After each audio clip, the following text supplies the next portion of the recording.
আমন্ত্রণ জানাচ্ছি আপডেট সংবাদে। শুরুতেই জানিয়ে দিব গুরুত্বপূর্ণ শিরোনাম, এরপরেই থাকবে বিস্তারিত। পুরোদমে ইরান, ইসরায়েল এবং নিরীহ ফিলিস্তিনিদের মাঝে ভয়াবহ যুদ্ধ চলছে হামলা পাল্টা হামলা। এরই মাঝে আমাদের হাতে এসে পৌঁছেছে এই যুদ্ধের সর্বশেষ গুরুত্বপূর্ণ সবথেকে তাজা আপডেট সংবাদ আপনাদের জানিয়ে দিব। প্রথমেই জানাবো, পশ্চিম তীরে ইসরায়েলের ব্যাপক উচ্ছেদ অভিযান শুরু। অবরুদ্ধ পশ্চিম তীরে ব্যাপক মাত্রায় উচ্ছেদ অভিযান ও ধ্বংসযজ্ঞ চালাচ্ছে ইসরায়েলের সেনাবাহিনী। আজ আল জাজিরার নিদা ইব্রাহিমের এক প্রতিবেদনে বলা হয়েছে, 1967 সালের পর এত ব্যাপক মাত্রায় ফিলিস্তিনিদের বাড়িঘর ভেঙে ফেলার নজির কখনোই দেখায়নি ইসরায়েলের সরকার। এটি এমন এক দৃশ্য যে নিজের চোখের সামনে নিজের সমস্ত কিছু ধ্বংস করে দেয়া হচ্ছে। নিজের বাড়ির কাছাকাছি গেলে সেনাবাহিনীর সদস্যরা গুলির ভয় দেখায়, মৃত্যুর ভয় দেখায়। এরপর জানাবো, ইসরায়েল আবার আক্রমণ করলে আবারও ভয়াবহ প্রতিশোধের প্রতিশ্রুতি ইরানের সশস্ত্র বাহিনীর মুখপাত্র ব্রিগেডিয়ার জেনারেল আবুল ফজল শেকারচি সতর্কবার্তা দিয়ে বলেছেন, ভবিষ্যতে ইসরায়েলি আগ্রাসনের বিরুদ্ধে দেশটির সশস্ত্র বাহিনী আরও শক্তিশালী এবং ধ্বংসাত্মক পাল্টা আক্রমণ শুরু করতে প্রস্তুত। এদিকে ট্রাম্পের ঘোষণার পর মার্কিন শেয়ার বাজারে ব্যাপক ধস।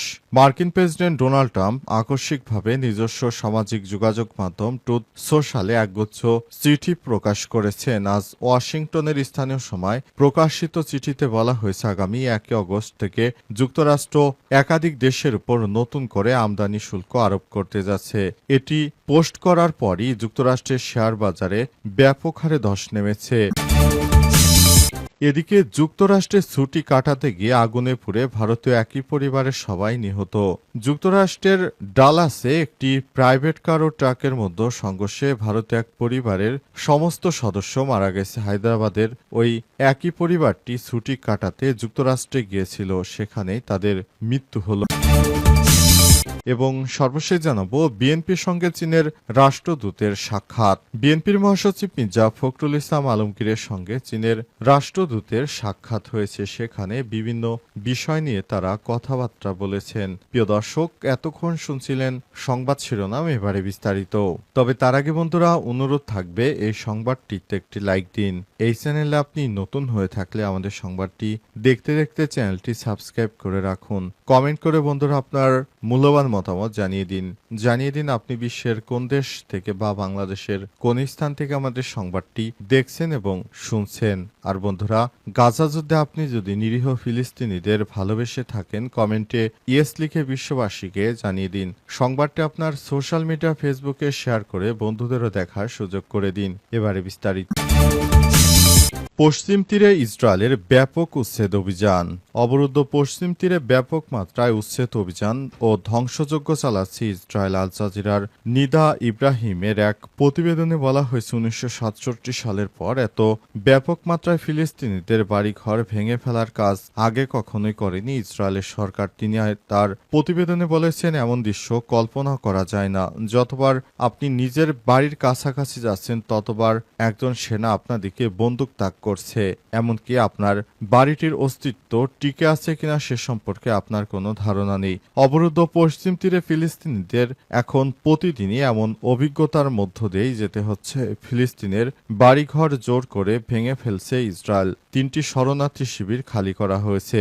নিদা ইব্রাহিম জানান, ইসরায়েলি সেনারা জেনিন, তুলকারেম এবং নূর শামস শরণার্থী শিবিরের ভেতরে ঢুকে লোকজনকে বের করে দিচ্ছে। জিনিসপত্র সংগ্রহ করতে সময় দেয়া হচ্ছে মাত্র কয়েক ঘন্টা। কেউ যদি ফেরার চেষ্টা করে তাহলে তাকে সরাসরি গুলি করা হয়। তবে ঠিক কি পরিমাণ বাড়িঘর ধ্বংস করা হয়েছে তার সঠিক হিসাব জানা নেই বলে জানান নিদা ইব্রাহিম। তবে স্থানীয় কর্তৃপক্ষ ইসরায়েলি সেনাবাহিনীর ধ্বংসের নোটিশ অনুযায়ী জেনিন 690টি বাড়ি সম্পূর্ণ গুড়িয়ে দেওয়া হয়েছে। আরও ভাঙ্গার প্রতিক্রিয়ার মধ্যে 340টি বাড়ি, তুলকারেমে 285টি বাড়ি মাটির সঙ্গে মিশিয়ে দেওয়া হয়েছে। ফিলিস্তিনিদের আরও 400টি বাড়ি গুড়িয়ে দেওয়ার পরিকল্পনা রয়েছে ইসরায়েলের। আর নূর শামসে মাটির সঙ্গে মিশিয়ে দেওয়া হয়েছে 225টি বাড়ি। ইসরায়েল আবার যদি আক্রমণ করে তাহলে ভয়াবহ প্রতিশোধের প্রতিশ্রুতি দিয়েছে ইরান। ইরানের সশস্ত্র বাহিনীর মুখপাত্র ব্রিগেডিয়ার জেনারেল আবু ফজল শেরাকচি সতর্কবার্তা দিয়ে বলেছেন, ভবিষ্যতে ইসরায়েলি আগ্রাসনের বিরুদ্ধে দেশটির সশস্ত্র বাহিনী আরও শক্তিশালী ও ধ্বংসাত্মক পাল্টা আক্রমণ শুরু করতে প্রস্তুত। ইরানি গণমাধ্যমে এক সাক্ষাৎকারে তিনি বলেছেন, দখলদার শাসক গোষ্ঠীর যে কোনো সম্ভাব্য আক্রমণের প্রতি আমাদের প্রতিশ্রুতি হবে ভয়াবহ। আক্রমণের তীব্রতা ও কার্যকারিতা এমন এক স্তরে পরিণত হবে যা গভীর অনুশোচনা জাগিয়ে তুলবে। ইসরায়েলি শাসকদের বিরুদ্ধে ইরানের বিজয় সম্পর্কে বিশ্বব্যাপী বিশেষজ্ঞ মতামতের কথা উল্লেখ করে শেরাকচি আরও বলেছেন, আমরা 12 দিনের যুদ্ধে জয়লাভ করেছি। আশা করি ভবিষ্যতে যে কোনো যুদ্ধে ইহুদিবাদীদের আগ্রাসন বন্ধ করতে বাধ্য করব। শেরাকচি ইরানের সশস্ত্র বাহিনীর মধ্যে উচ্চতর প্রস্তুতির উপর জোর দিয়ে সতর্ক বার্তা দেন। তিনি বলেন, যদি ইসরায়েল আবারও কোনো ধরনের পদক্ষেপ নিতে শুরু করে তবে তাদের একটি শক্তিশালী প্রতিক্রিয়ার মুখোমুখি হতে হবে। কোনোভাবেই ইহুদিবাদী ইসরায়েলিদেরকে ছাড় দেওয়া হবে না। ইসরায়েলের বিরুদ্ধে ইরানের ধারাবাহিক প্রতিশোধমূলক পদক্ষেপের কথা তুলে ধরে তিনি আরো বলেছেন, আমরা আমাদের হামলার মাধ্যমে এই অপরাধী শাসক গোষ্ঠী শাসনতন্ত্রকে তার আগ্রাসন বন্ধ করতে বাধ্য করেছি। আমরা ইহুদিবাদী ইসরায়েলিদের সমস্ত স্থাপনা গুঁড়িয়ে দিতে সক্ষম হয়েছি। ট্রাম্পের ঘোষণার পর মার্কিন শেয়ার বাজারে ব্যাপক ধস।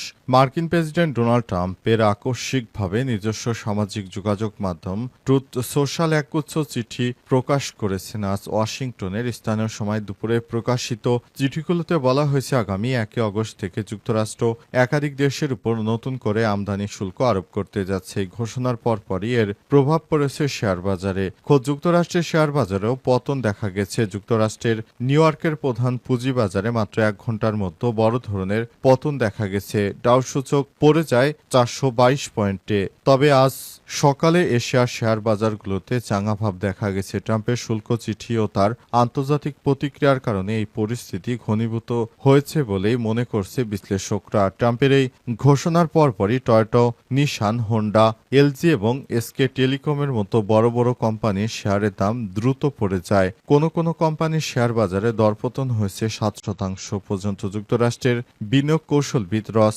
মেফিল্ড সিএনএনকে বলেছেন, প্রস্তাবিত শুল্কের হার বাজারের প্রত্যাশার চেয়ে বেশি হয়। শেয়ার বাজারে ব্যাপক বিক্রি শুরু হয়েছে। যুক্তরাষ্ট্রের সরকারি বন্ডের মূল্য কমে গেছে। 10 বছর মেয়াদী ট্রেজারি বন্ডের সুদের হার দাঁড়িয়েছে 4.39% এবং 30 বছর মেয়াদী বন্ডের সুদের হার বেড়ে হয়েছে 4.92%। ট্রাম্পের নতুন শুল্ক ঘোষণার প্রভাবে মূলত সোমবারই যুক্তরাষ্ট্রের শেয়ার বাজারে ধস নামে। নাসডাক সূচক 0.9% এবং S&P 500 সূচক 0.8% কমে যায়। বিএনপির সঙ্গে চীনের রাষ্ট্রদূতের সাক্ষাৎ। বিএনপির মহাসচিব মির্জা ফখরুল ইসলাম আলমগীরের সঙ্গে সৌজন্য সাক্ষাৎ করেছেন ঢাকায় নিযুক্ত চীনের রাষ্ট্রদূত ইয়াওয়েন। আজ রাজধানীর গুলশানে বিএনপির চেয়ারপারসন রাজনৈতিক কার্যালয়ে এই সাক্ষাৎ অনুষ্ঠিত হয়। চীনা রাষ্ট্রদূতকে স্বাগত জানায় বিএনপির মহাসচিব দলটির কয়েকজন জ্যেষ্ঠ নেতা। বিষয়টি নিশ্চিত করেছেন দলটির মিডিয়া সেলের সদস্য সাইরুল কবির খান। তিনি জানান, সাক্ষাতের সময় বিএনপির মহাসচিব মির্জা ফখরুল ইসলাম আলমগীর ছাড়াও উপস্থিত ছিলেন দলের স্থায়ী কমিটির সদস্য মির্জা আব্বাস, ডক্টর আব্দুল মঈন খান, বেগম সেলিমা রহমান ও বিএনপি চেয়ারপারসনের একান্ত সচিব একরামুল হক, আবু সত্তার সহ আরও অনেকেই। বিএনপির নেতাকর্মীরা বিশেষ করে শেখ হাসিনা পালিয়ে যাওয়ার পর নানা রকম অনেকেই উস্কানিমূলক কথা বলছে। তবে অন্তর্বর্তীকালীন সরকারের প্রধান উপদেষ্টা প্রফেসর ডক্টর মোহাম্মদ ইউনূস ক্ষমতায় আসার পর থেকে বিএনপি নির্বাচন নিয়ে সারা দেশব্যাপী এক বিশৃঙ্খল কর্মকাণ্ড করে যাচ্ছে। তবে অন্তর্বর্তীকালীন সরকারের প্রধান উপদেষ্টা প্রফেসর ডক্টর মোহাম্মদ ইউনূসের সঙ্গে বৈঠক হয়েছে লন্ডনে তারেকের সঙ্গে। সেখানে বৈঠকের পরই বিএনপি আশ্বস্ত হয়েছে যে নির্বাচন দিয়ে দিবে অতি শীঘ্রই। অন্তর্বর্তীকালীন সরকারের প্রধান উপদেষ্টা প্রফেসর ডক্টর মোহাম্মদ ইউনূস কোনোভাবেই আর নতুন করে বেশি দিন ক্ষমতা কুক্ষিগত করার তার কোনো ষড়যন্ত্র নেই, এমনটাই স্পষ্ট করেছেন তিনি।